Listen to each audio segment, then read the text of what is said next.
I have just watched a debate at the Cambridge Union and I have been angered out of hibernation against my will.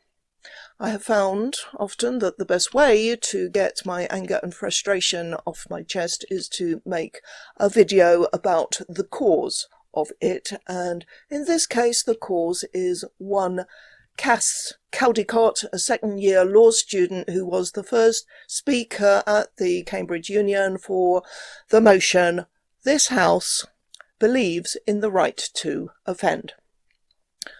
The second speaker for the motion, and the reason why this debate attracted more than average interest as well as protests from students and even academics, was feminist philosopher Kathleen. So bear in mind, they were on the same side in this debate.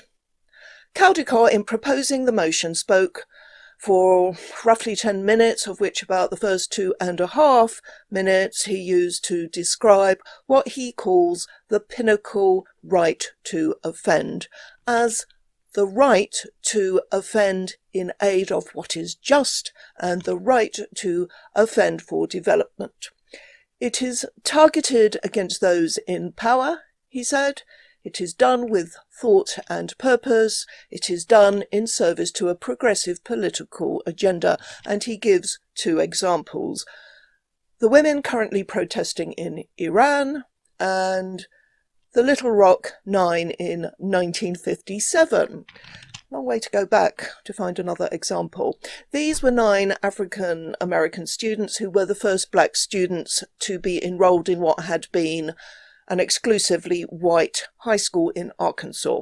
I'll take this opportunity to recommend a book I read several years ago about that particular episode. It was called Elizabeth and Hazel, 2 Women of Little Rock by David Margolick, which I found utterly compelling. One of the saddest, most tragic true stories I've ever read.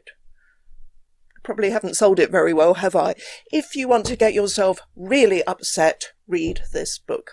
Anyway, these are 2 examples of people fighting for a good cause, a progressive political agenda, as Cass Caldicott put it, and I don't think they are in keeping with the spirit of the motion at all. Of course, nobody disagrees in principle with fighting oppression or for progressive causes, apart from those who benefit from the oppression or from preventing progress. And of course, they are bound to get offended. Who cares? The Greenham Common women offended all sorts of people. The anti-apartheid movement in South Africa offended those white South Africans who wanted to keep things as they were.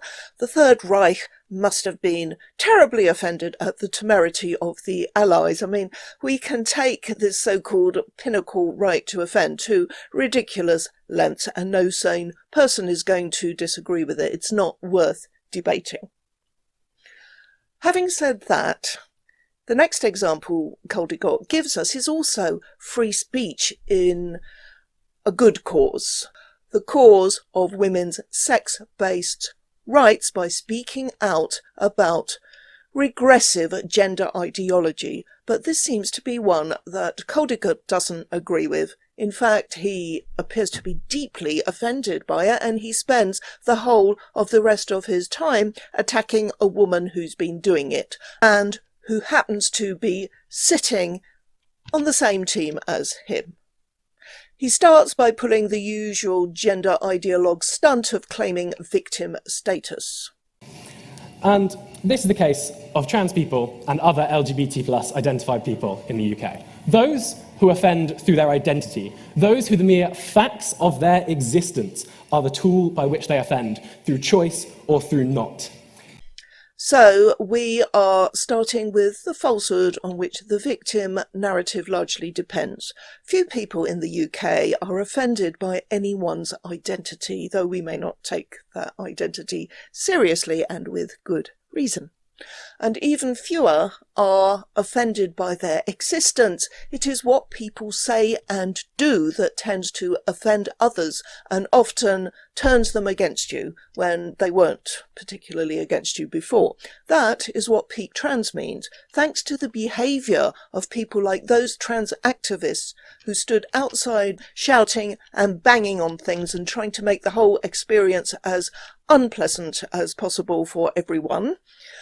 More and more people are reaching peak trans and fighting back. So, thanks, I guess.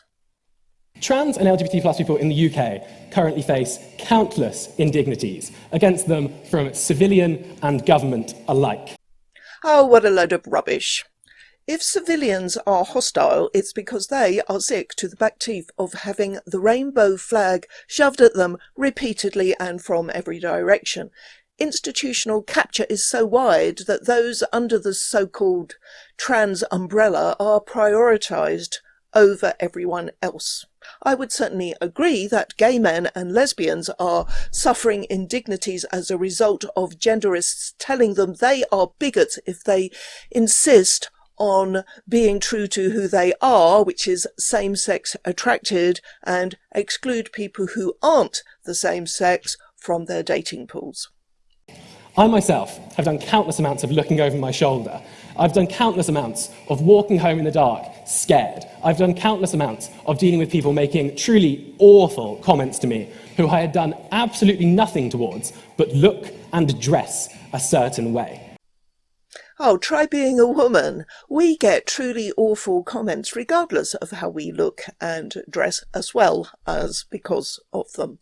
This guy is the epitome of young white male privilege. If he gets negative comments about the way he dresses, well, goodness knows what he goes out wearing, but I doubt it's anything more extreme than young men of my generation wore back in the 1970s. There is a price to being a non-conforming man, but it's your choice. Women have no choice but to endure truly awful comments just because we're women. As for all that, I've done countless amounts of looking, walking, dealing, whatever. I mean, what kind of English is that? It's painful on the ears. The environment for trans people, in particular in the UK at present, is abhorrent, and the hatred perpetuated by certain people in this room should be a damning indictment on them. Now, Hugh would be forgiven for thinking that there were certain people in the room that he's having a dig at because of the hatred they perpetuate. We don't know who these people are, but they must be very hateful indeed for this guy to say that while he has not only the ears of the room, but knowing that the debate is being live streamed and recorded for posterity. One thing I'm sure of at this stage is that he cannot possibly be referring to Kathleen Stock, who, in spite of being targeted with the most horrific abuse and ill treatment by gender activists, has managed to always stay on the moral high ground.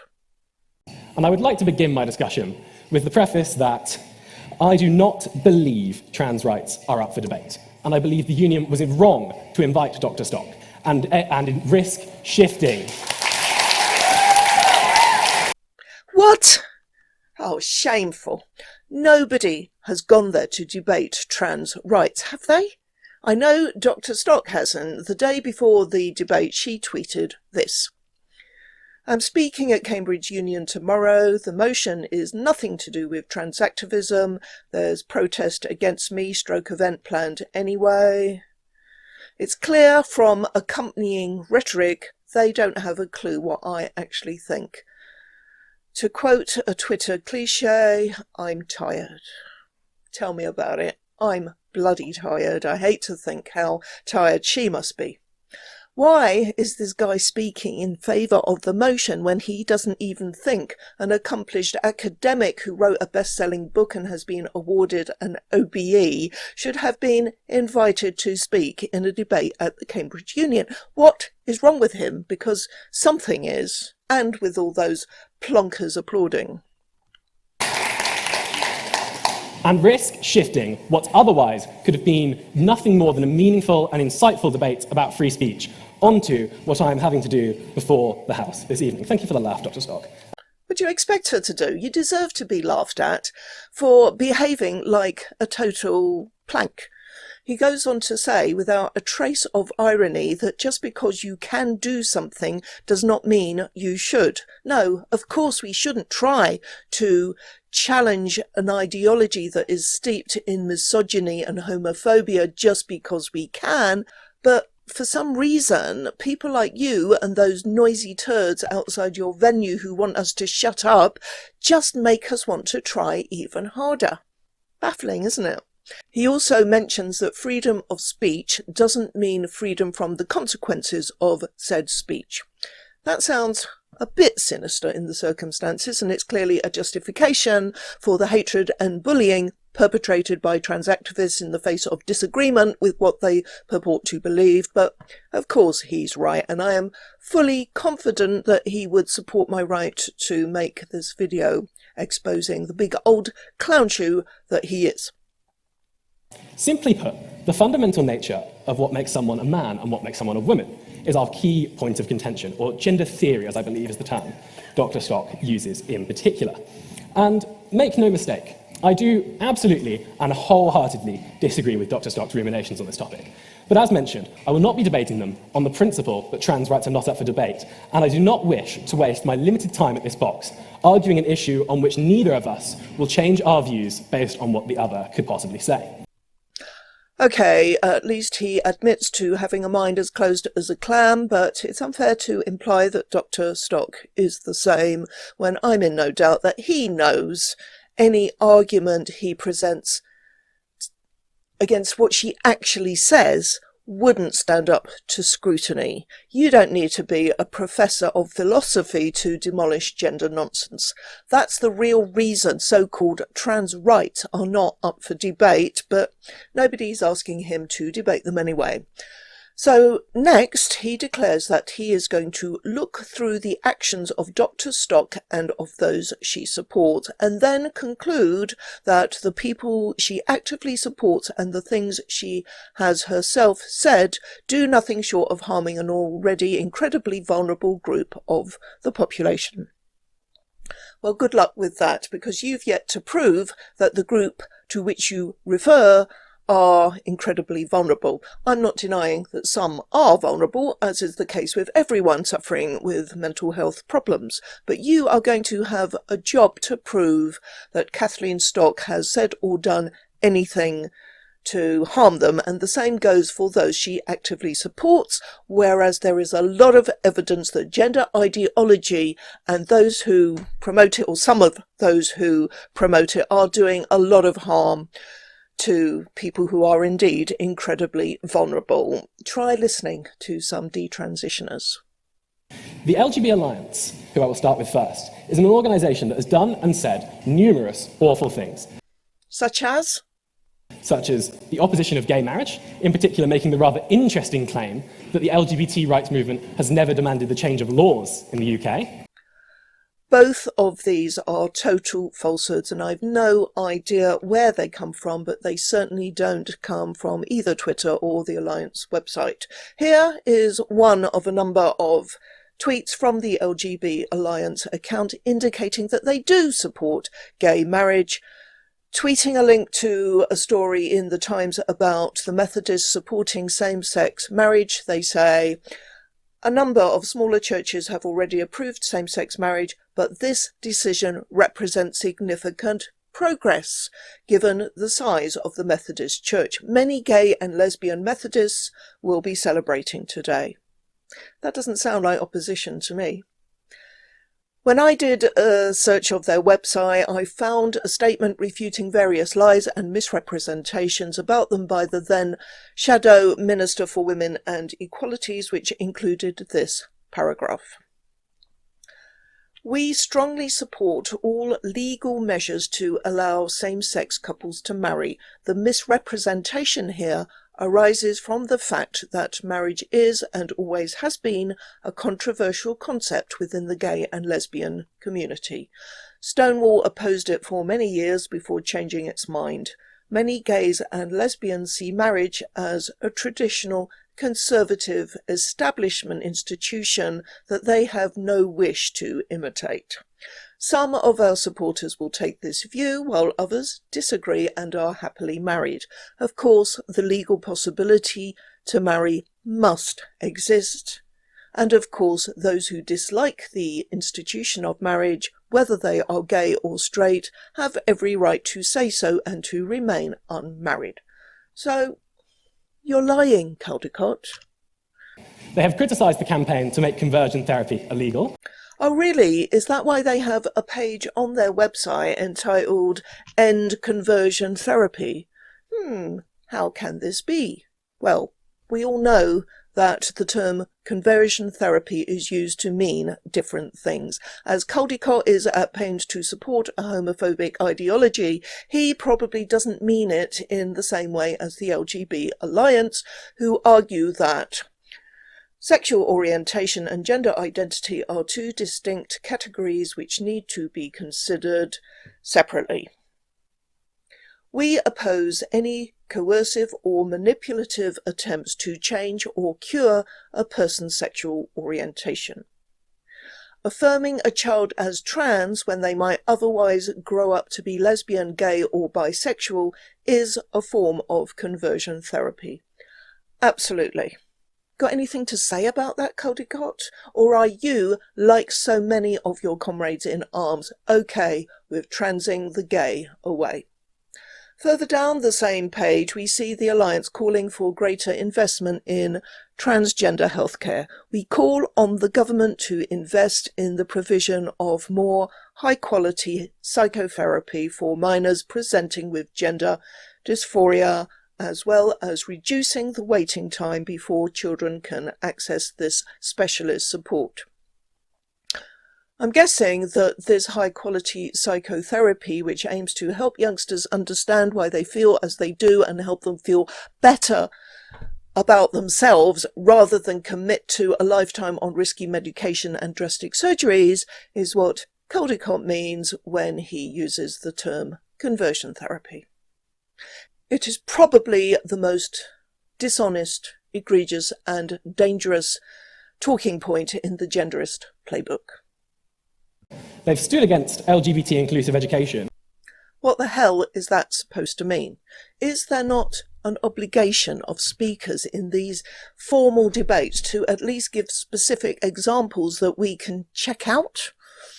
The Alliance have a helpful page on their site entitled Schools Campaign. I won't spend time reading out bits. Suffice it to say that the Alliance want children to be taught to respect LGB people as well as other minorities and not to be indoctrinated scientifically unsupported ideologies. Engaged in a series of biphobic comments. Again, any specific examples? No, of course not. I couldn't find any evidence of anything that could be misinterpreted as biphobic, but I found plenty of support. Here is just one example, responding to the same accusation made by the nasty MSP Kirsty Blackman. I'm a bisexual supporter of the Alliance. They are not biphobic. They are interested in protecting LGB people from the homophobia, which seems to be increasingly on display from advocates of gender identity theory. Young lesbians are currently bearing the brunt. It sounds as if this biphobic comments allegation is yet another lie being spread by liars like everything else said by the haters of the Alliance. And opposed the existence of LGBT clubs in schools due to, and this one I think will really surprise the House, of the risk of predatory gay teachers, were the exact words of, I believe, one of the co-founders. Oh, those were the exact words, were they? Let's have a look. I don't see the point of LGBT clubs in schools. There should never, of course, be bullying, but the vast majority of children have not settled on a sexual orientation. Suggesting they do have sexual orientation is fraught with dangers for kids. There are predatory straight teachers, and there will therefore be predatory gay teachers. At my school, admittedly in a less careful era, there were half a dozen straight teachers who got into trouble for pushing boundaries with girls and in one case with a boy.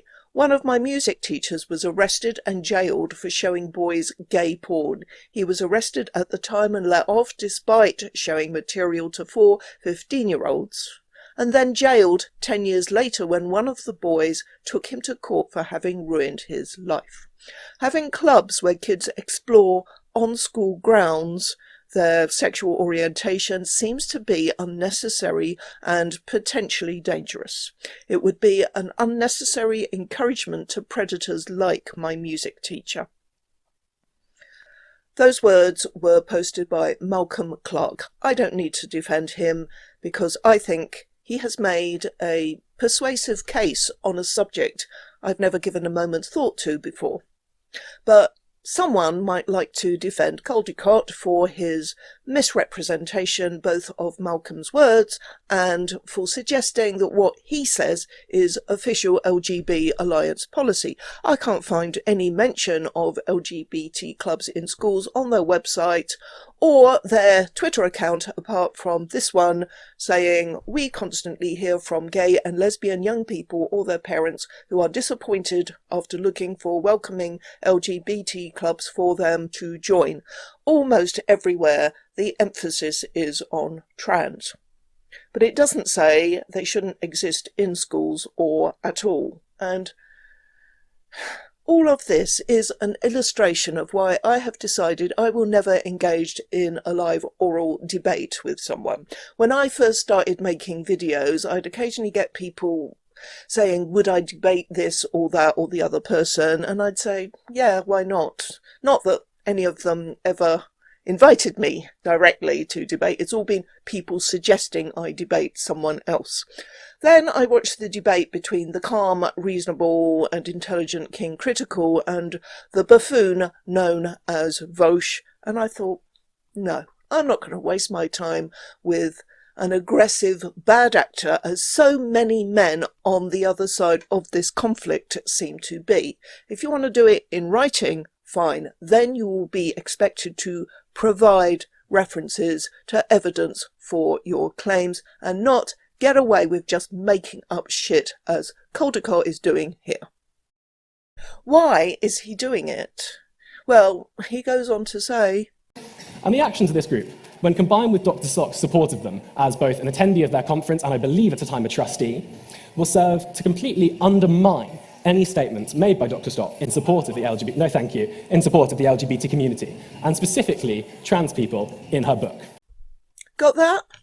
Her support for the LGB Alliance undermines any sympathy Dr. Stock expresses for trans people because of that group's alleged actions, which Caldecott has provided no evidence for and in some cases demonstrably lied about. And what has any of this got to do with the motion which you'll be forgiven for having forgotten about altogether?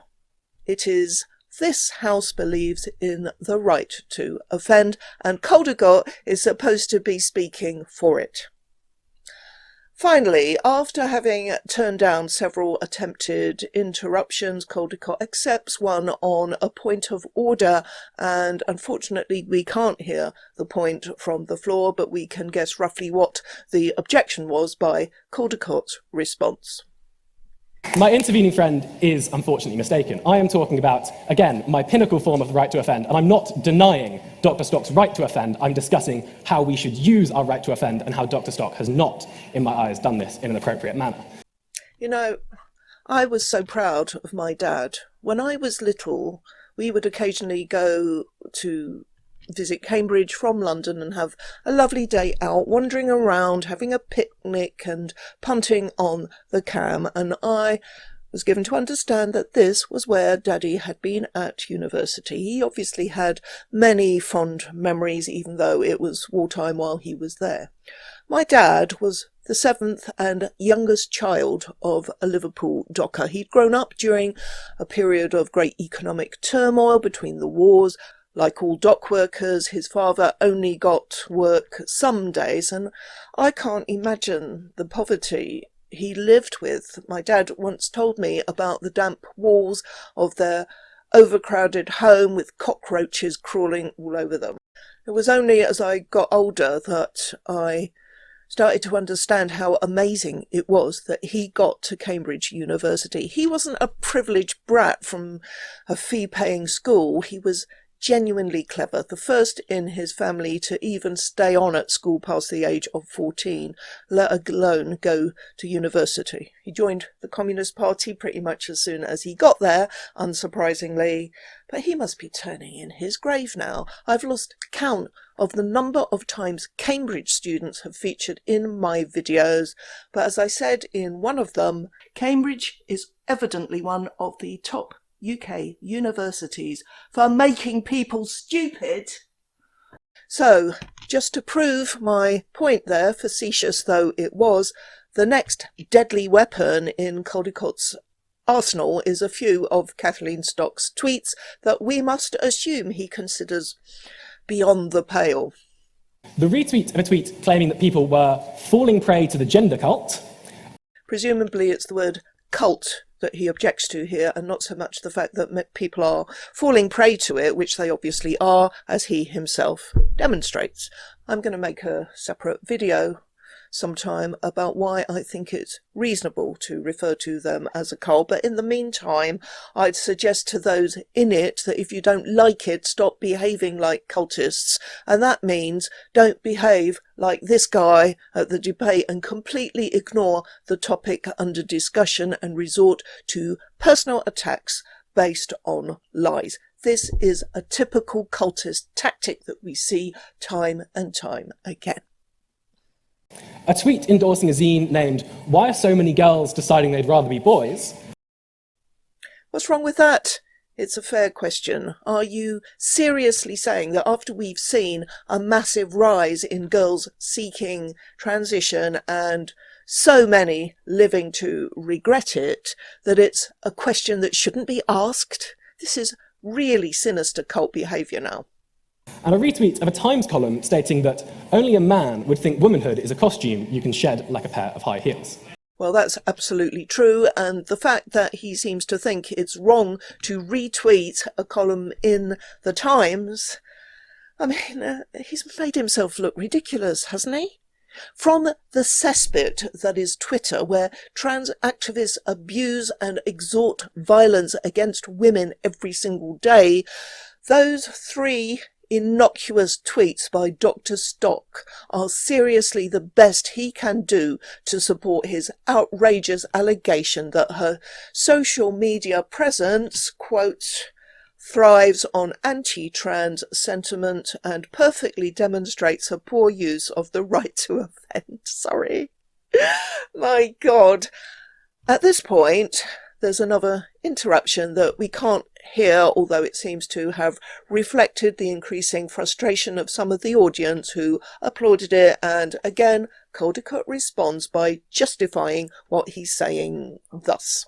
I am making a speech well within my rights on how I view the right to offend should be used, and how a specific speaker who the union chose to invite does not conform with these rights.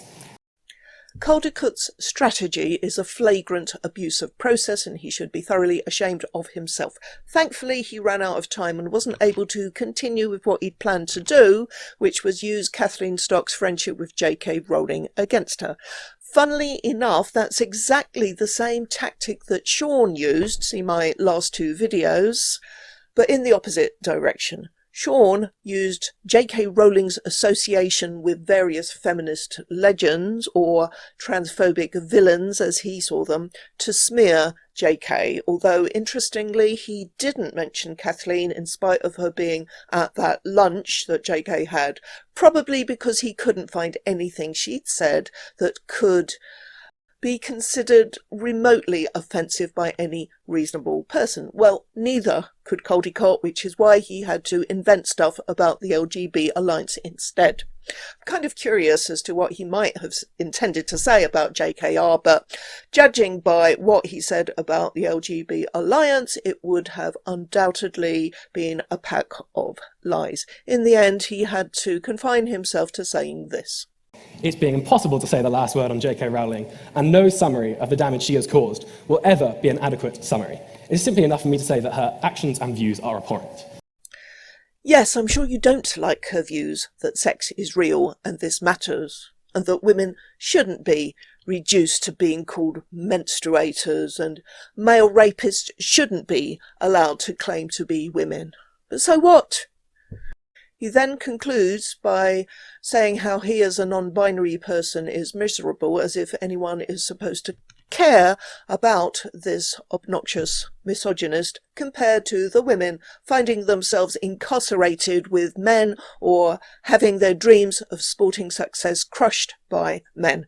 He says something very ignorant and or deliberately dishonest about so-called trans identities in indigenous cultures. I've already made a video about that. It's called Third Gender Cultures.